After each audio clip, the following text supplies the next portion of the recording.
Here in Lecture 4, we're going to discuss a coaction on hypergeometric functions that fits with what we see from Feynman integrals. So let's recap the flow of logic here. We defined multiple polylogarithms, and those came along with a known coaction. Now, motivated by considerations by Schnetz and Brown, there is also a general coaction construction for amplitudes involving Feynman diagrams. So this motivated the coaction outlined in the previous lecture on Feynman diagrams themselves, which we've given a graphical description of, that will be fully consistent with the expansion in multiple polylogs in the context of dimensional regularization. Now we're going to add an extra level on top of that, which is that to look at the closed form of Feynman integrals before you do the epsilon expansion. And in general, these are given in terms of hypergeometric functions, or so-called generalized hypergeometric functions in dimensional regularization. So if we believe that we have these various consistent constructions of a coaction, then we would like to see that we can also construct coactions on these functions that appear in the closed forms, that are then in turn compatible with the epsilon expansion and also compatible with our operations on diagrams. And again, we would expect the similar kinds of applications related to applying discontinuity operators or differential operators. This here was the so-called master formula for coactions on integrals that we applied to multiple polylogs and diagrams. And now we'll be able to do this as well for these generalized hypergeometric functions, which also have integral representations. But let's step back and come up to the smallest example we saw last time, the coaction on a tadpole integral, which is given in terms of the tadpole and its cut. And last time I wrote these closed forms of the tadpole integral and its cut, evaluated in 2 minus 2 epsilon dimensions. Now last time we discussed the functional part here, the power and its expansion in logs and the coaction on logs, but we really glossed over these prefactors, so let's just take a moment to see that those actually do come along in the coaction. So what's happening here is that we normalize our Feynman integrals and computing them with this factor of e to the gamma e, the Euler-Mascheroni constant, times epsilon for each loop of the Feynman integral. And this constant and this function have the property that e to the gamma e epsilon times gamma 1 plus epsilon has a very nice Laurent series expansion, which is the exponential of a simple series, which is the sum from k equals 2 to infinity minus epsilon to the k zeta k over k. So from this, it follows, using what we know about the coaction on zetas, and that it's really the coaction, that the coaction of this expression is actually itself times itself. That is to say, this is group-like under the coaction.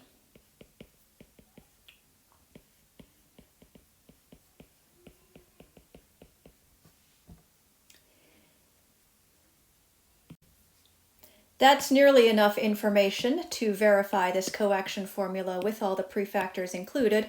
In order to complete the proof, you just need a couple of the basic properties of the gamma function. One is that you could place this gamma 1 plus epsilon using the basic recursive property of gamma with epsilon times gamma of epsilon. And then you might also use the reflection formula, which is gamma 1 minus z times gamma z equals pi over sine pi z. And then recall that our entries on the right are only being taken modulo pi, and so you can apply this, you can expand this as a power series in pi and eliminate everything that's proportional to pi, and you can verify then this coaction formula. Let's return to our more complicated example, this bubble with one massive propagator we saw last time. So if you evaluate this integral, you'll find that it can be expressed in terms of a hypergeometric function of a combination of the kinematic invariants. Now, to review, this is the Gauss hypergeometric function. It actually has 4 arguments. And we might call the last one really the argument that depends on the the kinematic variables, and the first 3 are parameters that depend actually only on the dimensionality in Feynman integrals. This, like our classical polylogarithms, has perhaps its oldest definition as an infinite series, where we have rising factorials of these 3 parameters in the numerator and denominator of a rational number multiplying x to the m over m factorial. This is valid for x within the unit circle in the complex plane, and just to define this rising factorial notation by Pochhammer symbols, this is 1 if m equals 0, otherwise it's zeta times zeta plus 1 up to zeta plus m minus 1, so m terms for m greater than 0. So those are integer indices. Now, this hypergeometric function and its generalizations similarly have an integral representation, and that's given in terms of something with gamma function prefactors, gamma functions of these parameters, and then an integral, a one-dimensional integral over the variable u to the beta minus 1, 1 minus u to the gamma minus beta minus 1. And here comes the argument x of the hypergeometric function, 1 minus xu to the minus a du. To prove that this integral representation reproduces the series, you could just expand this factor using the binomial theorem. So this 2f1 appears in this simple example. So if you evaluated this Feynman integral, in fact, just evaluating it in terms of the integral over Feynman parameters would lead you to something of this form. And then, well, I should say this is really proportional. This is schematic at this level. There will be some additional prefactors, but there actually is just one single term that's a 2f1. So, of course, you find on the right-hand side of the coaction, we expect then that the coaction of this 2f1 to be expressed in terms of the functions involved in these other integrals and cut integrals. So here, this of course is the same. So there'll be a term we expect where you have 2f1 of the same argument and parameters in the first entry. And this cut is actually a simpler function. The 2-line cut is also just a product of powers, again up to prefactors. The tadpole we've already seen is also m squared, proportional to m squared to the minus epsilon with some other prefactors. And this one will again be a 2f1 function involving different parameters and argument. This last one, of course, is just this same integral again. So this is the kind of thing we expect, and let me note that these simple power functions appearing here and here actually are also a special case of 2f1 functions.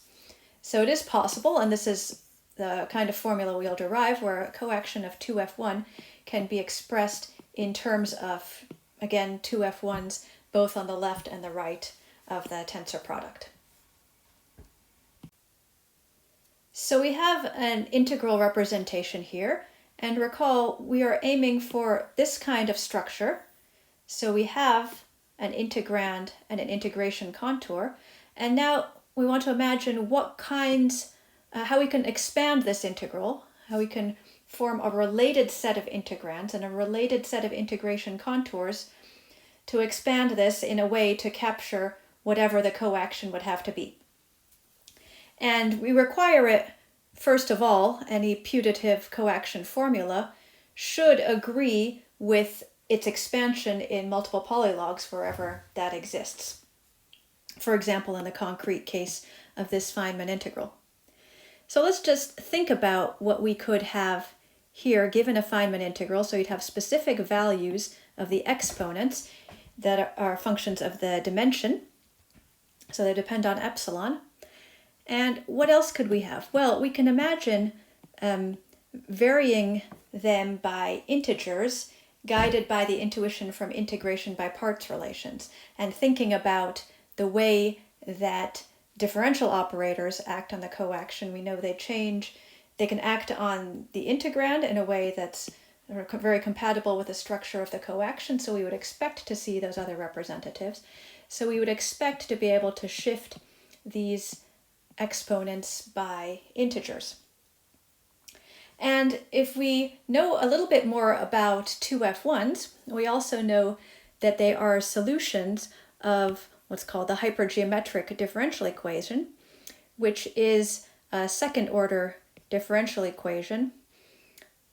It's a solution of this equation, specifically, gamma minus alpha plus beta plus 1 x y prime minus alpha beta y equals 0.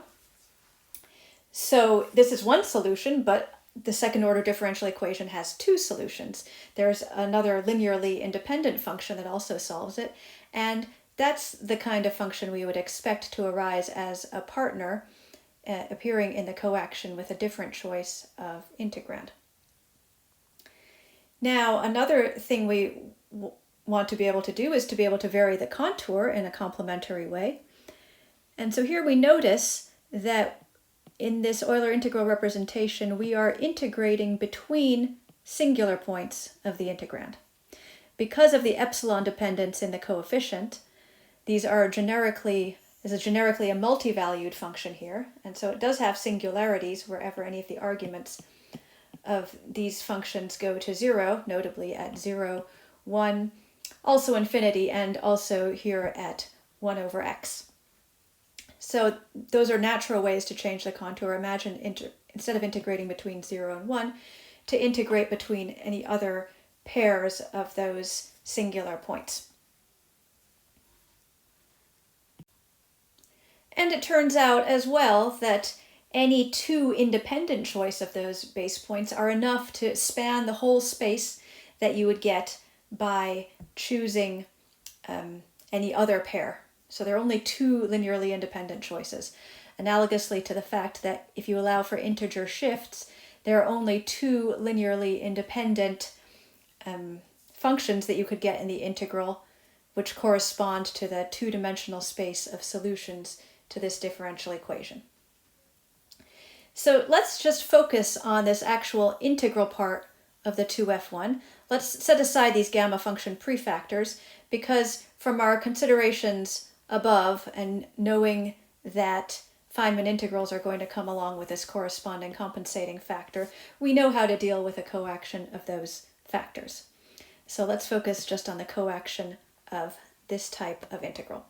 So for a 2f1 in general, let's just look at an integral where we call the integrand omega and the integration contour gamma as before, and so we define this to be a integral from 0 to 1, so that's gamma, and then we let the integrand vary.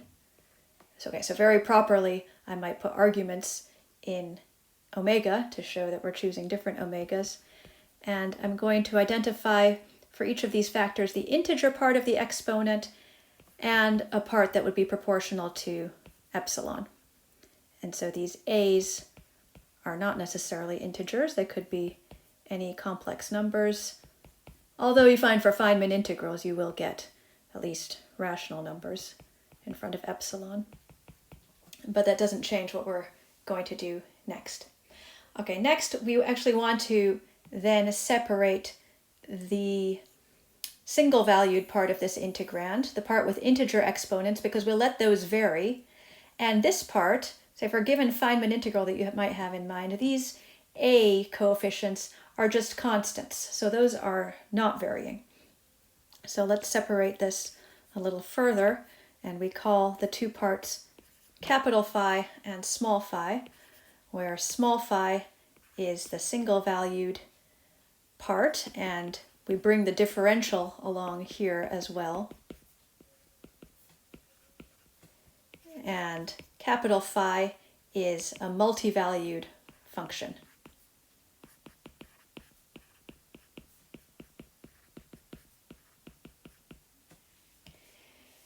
And from this capital phi, there's something you can derive called the twist form, and that's a one form. So d log capital phi is the twist one form. And so twist is the multi-valued aspect of this.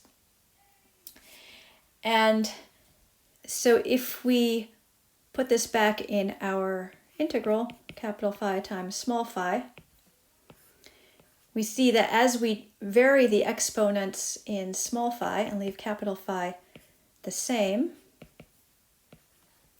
we want to disregard changes. This is a way implementing integration by parts identities. And so this is an application of Stokes' theorem. Now, instead of just shifting phi by a total derivative, as you would normally, we do need a connection one form related to this twist, or the exponential of the twist, capital phi. So we're looking for representatives of cohomology, but this is called twisted cohomology because of the introduction of the multi-valued function.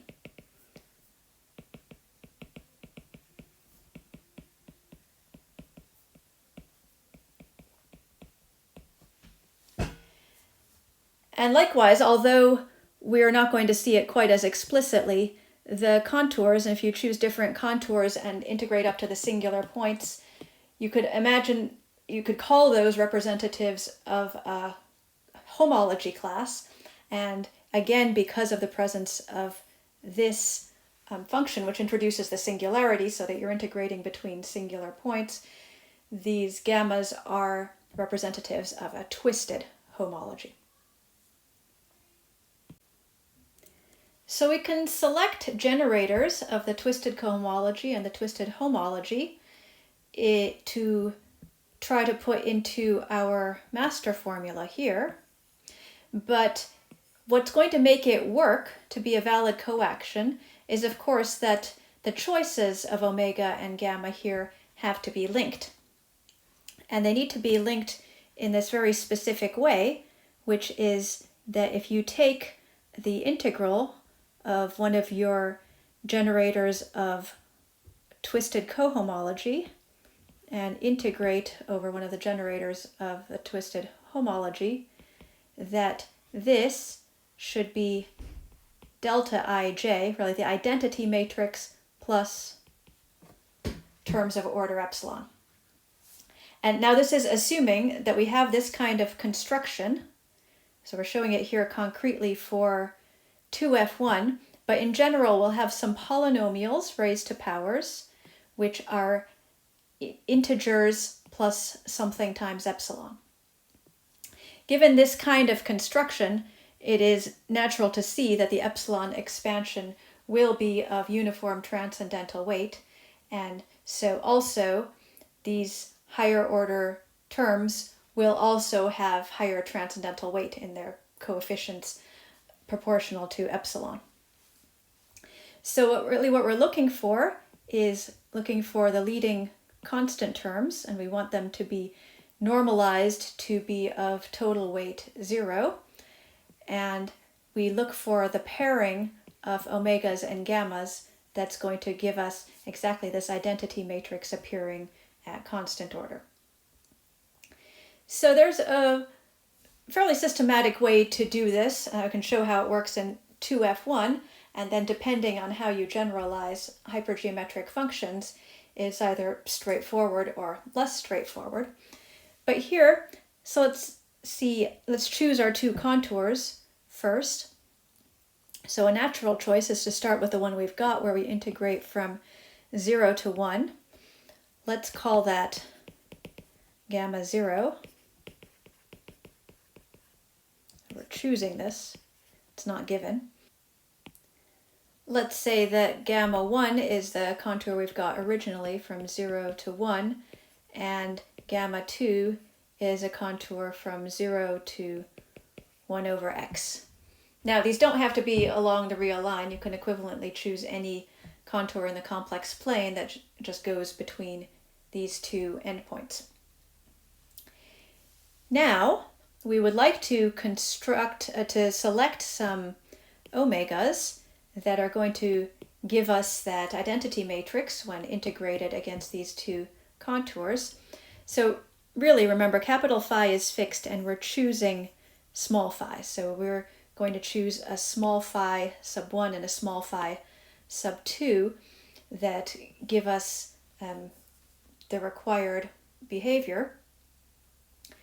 And it turns out what we want to do in order to get the weight 0 term without the epsilon, so a non-zero constant term, will arise if you have a pole of your integrand at one or both of the endpoints of integration. So a good choice here will be phi 1 is, and it's convenient to write these integrands in d log form.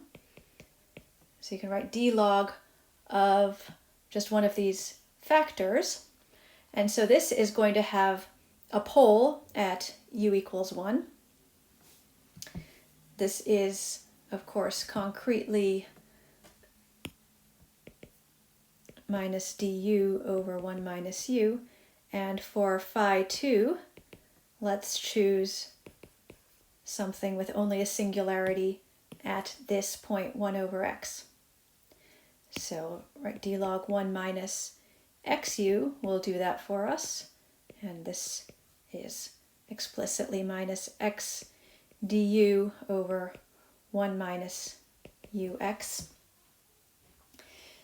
So we see this is going to give us that behavior. This integrand has a pole precisely at u equals 1, so we'll get that finite term here, but not when integrated over gamma 2. And similarly here, the only pole here is at 1 over x, so we will get a finite contribution integrated over this contour, but not integrated over the other one.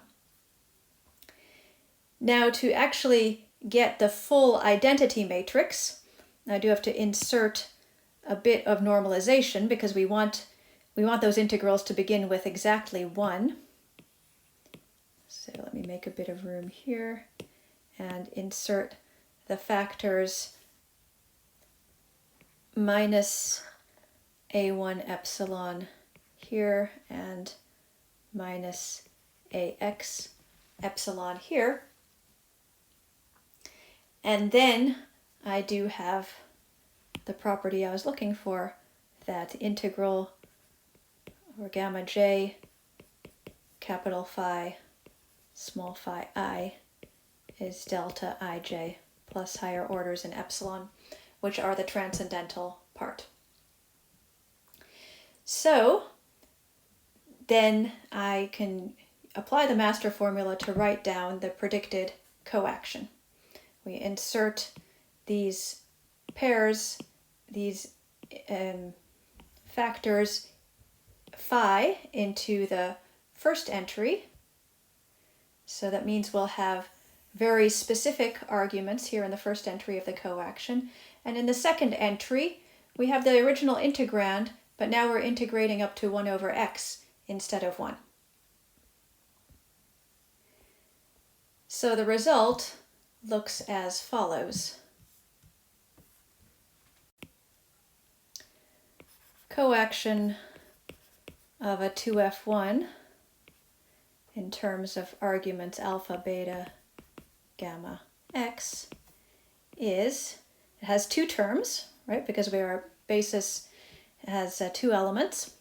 So 2f1 in the first entry of the first term, we get 1 plus a epsilon, b epsilon. So I need to explain what a, b, and c are. But these a epsilon, b epsilon, c epsilon are respectively the fractional parts of alpha, beta, and gamma. And here we have actually exactly the original hypergeometric function, right? And that's because gamma 1 is precisely the contour that we were integrating in over to set up this integral. So that's why this is exactly the same. And then we have one more term where actually we have some prefactors. That's minus b epsilon over 1 plus c epsilon 2f1, 1 plus a epsilon, 1 plus b epsilon, 2 plus c epsilon x tensor. And now actually we have some additional gamma factors. So remember, the definition of 2f1 includes these gamma prefactors. So in principle, we've replaced them everywhere, and this just amounts as a difference of factors that arises in this second term. And then we have a 2f1, 1 plus a alpha minus gamma, 1 minus beta plus alpha, and now the argument is 1 over x. So a few things to notice here about this coaction. So in this very last term, this is where we see the effect of integrating up to 1 over x. So if we want to really recognize that as a 2f1, we need to do a change of integration variables so that we are integrating from 0 to 1, so we can use our definition, and that has the effect of changing the argument here.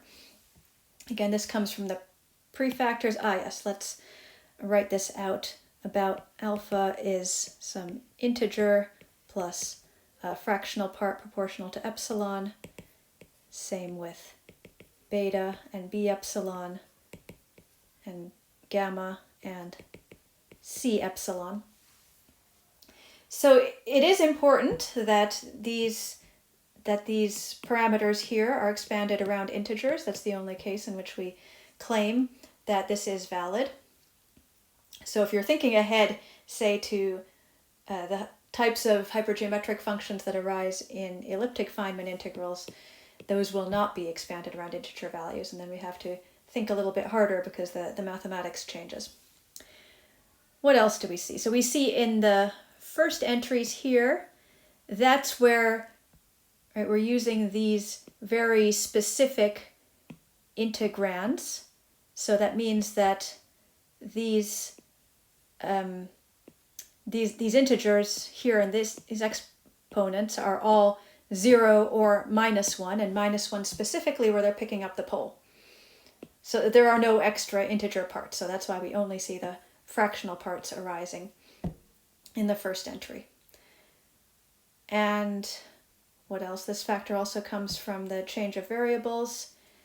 The reason that we have now a, b, and c instead of these is that if you go back to the integral representation, right, these exponents have a little bit of computation involved in changing the exponents that we labeled by 0, 1, and x to alpha, beta, and gamma. So that's just why, to keep things simpler, I went back to the fractional parts of the original alpha, beta, and gamma. Okay, and then the claim that we have checked is that this coaction on 2f1s agrees with the coaction on multiple polylogs in the epsilon expansion, and also that this captures the coaction, the diagrammatic coaction on Feynman diagrams in cases to which it applies, which include this case in which we have just a 2f1. if we looked at the bubble with two massive propagators, that one has two terms, which are both 2f1, but 2f1 of different arguments. So you can, again, apply this coaction, but one mustn't think that this somehow follows directly from the coaction on Feynman diagrams or the coaction on multiple polylogs. They're all mutually compatible, but if you're switching from one form to another, it's not quite straightforward. You're mixing terms in every case. Let's now look at an example of a generalized hypergeometric function. So this one here is one of the Appel functions. It's called Appel's F3 function. It has a representation as a double integral, and you'll recognize some of the same kind of structure that we saw in the integral representation of 2f1, where we have some polynomials, which again here are all linear factors, raised to some exponents, which are related to the first set of arguments of the function, and some gamma function prefactors. And this is now a two-dimensional integral, so we're integrating in variables u and v, and we're integrating over a triangular region. There's really the one bounded by these lines in the picture, and I've given labels to the lines. And I've also drawn two other lines that correspond to the zeros of these other factors appearing in the integrand. So now, again, we're given an integration contour and an integrand, and we'd like to see what spans the cohomology and homology, how we can choose a basis to set up our master formula and write down a coaction for Appel F3 that would agree with the one on multiple polylogs. And in the context of Feynman integrals, let me mention that this function arises, for example, in the closed form of a massless pentagon. So as we're thinking about bases, so we can integrate up to the singular points, and in this two-dimensional picture, that really means it's natural to choose any integration contour that's bounded by the lines drawn here. And so this one is given, but we can choose other ones. And so the question is, how do we know when we have a complete set? How do we know when we have enough? And one way to answer this question is actually to look at the twist and to count the solutions to the equation of dimension of the basis of either homology or cohomology is often, so it's under certain conditions, but the ones that are satisfied in this case, the number of solutions to d log capital Phi equals 0. The solutions of the twist one form. And I mean, again, so capital Phi would be defined completely analogously to the previous case. It's really the fractional part, the multi-valued part, fractional part of the exponent, the multi-valued part of this integrand. That is staying fixed throughout the calculation as we vary the integers by applying integration by parts identities. So, and another way to count the basis, so if you actually did that for this function, you'd find the number is 4. Another way for configurations like this, where you only have lines and where there is no triple crossing of lines, is to count what's called the number of bounded chambers. Really the bounded regions that are bounded by the lines without another line passing through them. So here we have 4 bounded chambers, 1, 2, 3, 4. So that's the same number that you'd get by computing solutions to this equation. So the answer is 4. And so for a basis of integration contours, we could choose those 4 bounded chambers. That includes this one shaped by a pentagon, which is maybe not too much fun to integrate over. So instead of that, we'll choose a linear combination of those bounded chambers that are all just triangles. So let's choose basis of contours. And I'll just label them by the bounding lines. So let's start with the one that's built into the definition and then choose a few others. And we can just eyeball that they are linearly independent. So ABG is our original integration region, BCG is this one, CDG is this one over here, and ADG is this one over here. Then we need to choose a dual set of integrands, and we'd like to do it in a way that we naturally get the identity matrix. So seeing how these were constructed and the fact that we have a two-dimensional integral makes it easy to do that. We can just take phi AB, and it's easy to set it up in terms of d logs, so d log u wedge d log v. See, because there we are getting the d log singularities at these lines a and b, and so in a double integral we're looking for the part where we really get the singularity and are picking up the residue then in each variable. So we need to see both an A and a B, if those are the singularities we're looking for in the contour, and there's only one with both A and B. Right, so we can just continue on in this fashion, define phi BC to be, in terms of the d logs of the defining equations of the lines for B and C. So this one is d log 1 minus ux wedge d log v. Phi CD is d log 1 minus ux wedge d log 1 minus vy. And phi AD then is d log u wedge d log 1 minus vy. So this works. This does not give exactly the identity matrix plus order epsilon. It gives a diagonal matrix plus order epsilon. So just as in the previous example I had to insert some factors here, the same thing is true here as well, but they are in fact very similar. So here I think we just insert AB epsilon squared if A epsilon is the fractional part associated to the exponent of u, for example, and likewise for the rest.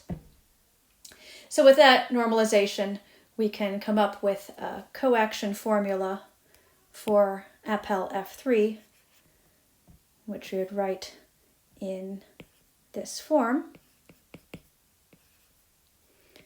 So this is schematic, but here the capital phi and small phi are understood to be the ones that derive from here. So I'm not going to replace all the arguments as I did for the 2f1. I'll just write that this is AB epsilon squared, and then the integral over the original gamma, where gamma is gamma ABG, phi AB, tensor integral over ABG, capital Phi, small phi, and then the remaining terms are similar.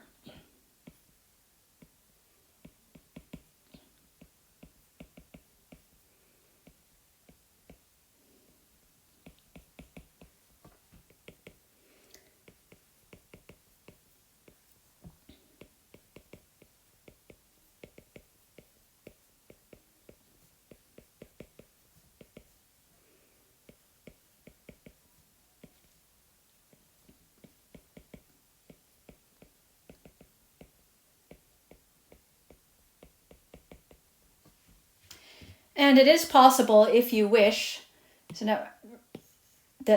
to rewrite these integrals in terms of the original F3 by a change of variables that would map each of these triangles to the original triangle. That might be a bit much to ask. I mean, F3 is something that was originally defined as a doubly infinite series, again, but it happens to have this integral representation. And as we derive coaction formulas, we will find ourselves integrating over different regions, and it's not extremely important to be integrating over the same region just so you can still say it's f3. The important thing, of course, is just to be able to do the integral to the extent that you wish to evaluate it. Another remark to make is that we made this nice choice of contours and differential forms that were directly dual, in the sense that the pairings, these period integrals, if you like, gave a diagonal matrix, but that's not necessary.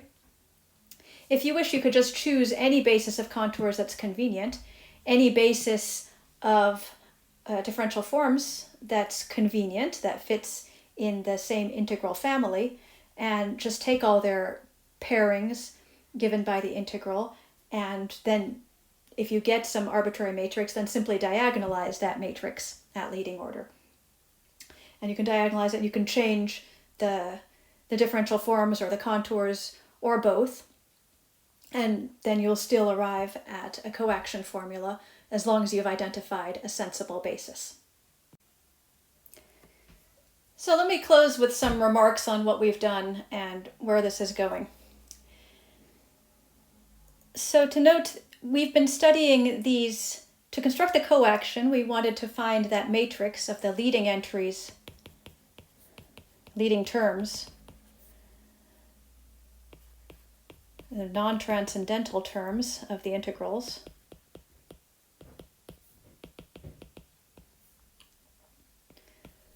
of these pairings of contours and integrands.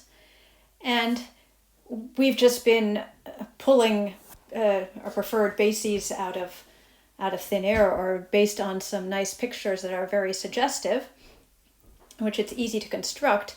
But more formally and more generally, you can understand these as cohomology, so-called cohomology intersection numbers.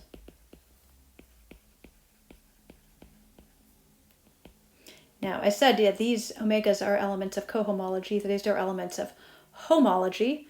Now, how do we get a pairing that gives us cohomology intersection numbers? Well, that's because in these cases, we've found a way of relating a contour to a very natural differential form by constructing one, a D log one, that had singularities precisely on some subset of boundaries of the contour. So in a way, we were taking these elements of homology and constructing suitable differential forms, and then with those differential forms, we could take cohomology intersections with some other differential forms. So just as this is a pairing between forms and contours, these intersection numbers are a pairing between forms and forms. Now, to explain what's going on in intersection theory would be a whole other lecture or a set of lectures. So I'll just have to leave it at that now. But it is going to be important when you have nonlinear factors in more general hypergeometric functions. And nonlinear factors arise, for example, already in the Appel F4 function, which describes two-loop integrals such as the sunrise with two massive propagators. So it's useful to have this understanding of intersection theory and intersection numbers.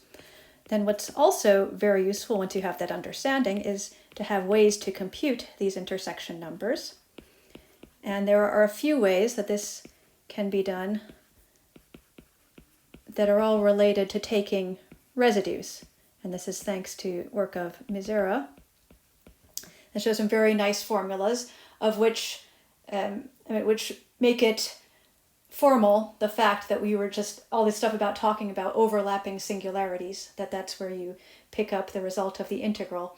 You would see that when you set up residues of certain differential forms, that the intersection numbers precisely give you what we expected in these simple examples and what turns out to be true. These intersection numbers can be, so they're used to compute this matrix, which is of great interest to us, but they can also be used along the way. Remember, we just had to find a basis somehow that can be used to check linear independence of some basis you propose, compute intersection numbers and see whether the matrix has full rank or not. And I'll remark an important point is that this correspondence from that, or map that takes you from contours to suitable corresponding differential forms is not at all obvious that it should even exist, and maybe it only exists in certain cases. The existence of this duality is very natural in the cases we've shown where we have lines that intersect only pairwise, but it's non-obvious in general. Now, when we saw the bubble example in this lecture, some of those functions in the beginning, right, were just powers and were not full 2f1s, or there were 2f1s that reduced to just power functions, and that's because we landed on certain degenerate values of the arguments alpha, beta, and gamma. And having those degenerate values is actually typical in Feynman integrals. To see that, you can just go back to an integral representation in terms of Feynman parameters, and when you see that these exponents are all coming in one way or another from the dimensionality, and there's only one epsilon, there are going to be relations among them. And that is actually a small problem for the mathematics of intersection theory and twisted homology and twisted cohomology, because the theorems are always assuming that in the multi-valued part of a function that these a sub i's are completely generic and unrelated and not zero. But we've seen in the examples where we have Feynman integrals that although perhaps some of the mathematical theorems that we are using, at least for inspiration, are not directly applicable, the cases we've looked at, the coaction formulas do continue to hold. We have been safe in taking the degenerate limits that we need to.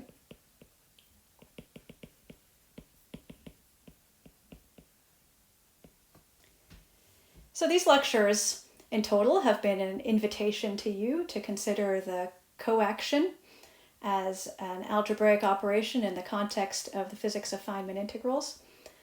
Let me leave you by saying there's really a huge scope for understanding this underlying algebraic structure of Feynman integrals and for developing applications that could help us compute them. Thank you.